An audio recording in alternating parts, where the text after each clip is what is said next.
Bonne journée. D'un coup de pied, l'homme pulvérise un mur massif. Dans un tourbillon de poussière, il avance lentement, d'un pas calme et majestueux. Face à la statue du dragon d'or, un sourire sombre et fascinant se dessine sur ses lèvres. Cet homme à l'aura écrasante n'est autre que l'empereur éternel Qin. Alors qu'une pression digne d'un roi démon éclate, le camp humain répond enfin aux attentes et remporte une nouvelle manche.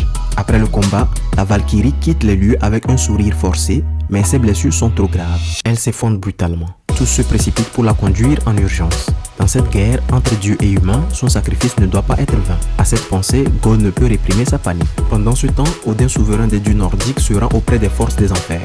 Il affirme que cette bataille touche à son vœu le plus ancien et avertit qu'aucune interférence ne sera tolérée.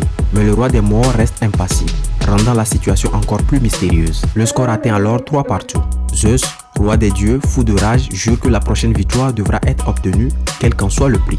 À cet instant, Hadès se porte volontaire pour le 7e affrontement. Il veut venger son frère Poséidon et faire payer l'arrogance des humains. Que la jeune déesse Gol apprend que les dieux enverront Hadès, son visage pâlit aussitôt, tandis que Brunhild demeure imperturbable. S'avançant vers la reine, elle déclare d'une voix glaciale: œil pour œil, 100%.